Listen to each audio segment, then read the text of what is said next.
Bosnia میں ایک دفعہ گیا تو وہاں پر بے نظیر بھٹو صاحبہ وزیر اعظم تھی، وہ بھی ہمارے ساتھ تھیں. تو وہاں پہ بے نظیر بھٹو صاحبہ پہ ایک سنائپر نے فائر کیا، کوئی سرب تھا، اس نے ان کو اسیسینیٹ کرنے کی کوشش کی، لیکن وہ جو سنائپر کا نشانہ ہے وہ خطا چلا گیا.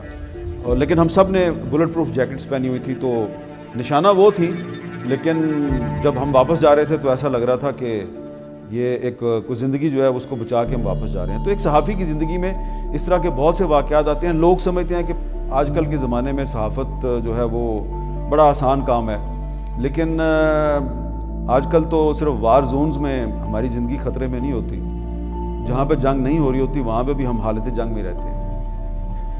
میرا تعلق کیونکہ ایک ایسے گھرانے سے ہے کہ جس کا ادب سے اور صحافت سے بہت گہرا تعلق رہا ہے. تو میرے دادا جان تھے میر عبدالعزیز، وہ ایک شاعر تھے، اردو کے، فارسی کے اور پنجابی کے، 3 زبانوں کے شاعر تھے. میرے جو فادر تھے پروفیسر وارث میر، وہ صحافت کے استاد بھی تھے اور کالمسٹ بھی تھے.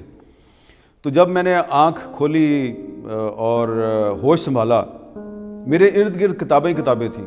تو مجھے یاد ہے میں جب اسکول میں پڑھتا تھا، 5ویں 6ٹھی جماعت میں تھا، تو مجھے بھی شوق چڑھایا کہ میں بھی اخبار میں لکھوں.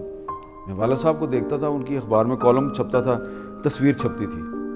تو میں نے نا ایک خاموش قسم کا کمپٹیشن شروع کر دیا اپنے فادر کے ساتھ. میں نے بھی لکھنے کی کوشش کی، لیکن میں کہاں لکھتا تھا، بچوں کے صفحے پہ، چلڈرنز پیج.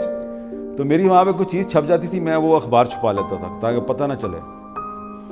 خیر وہ کرتے جب میں کالج میں پہنچ گیا تو میں نے پھر جب انگریزی اخباروں میں لکھنا شروع کر دیا، ڈان میں، مسلم میں، پاکستان ٹائمز میں، تو میری امی نے ایک دن ابو کو بتا دیا کہ وہ، اور بڑی انہوں نے نا، ماں ہوتی ہے نا، تو اس نے بڑا فخر سے کہا، میں نے کہا آج حامد کا ڈان میں آرٹیکل چھپا ہے. حالانکہ وہ آرٹیکل جو تھا وہ کرکٹ یا سپورٹس کے بارے میں تھا کہ میرا پتر بڑا لائق ہے.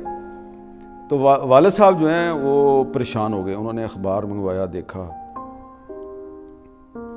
تھوڑا پاز لیا. جب امی ادھر ادھر ہو گئیں تو انہوں نے مجھے بلایا. انہوں نے کہا یار تم کہیں جرنلسٹ بننے کے چکر میں تو نہیں ہو؟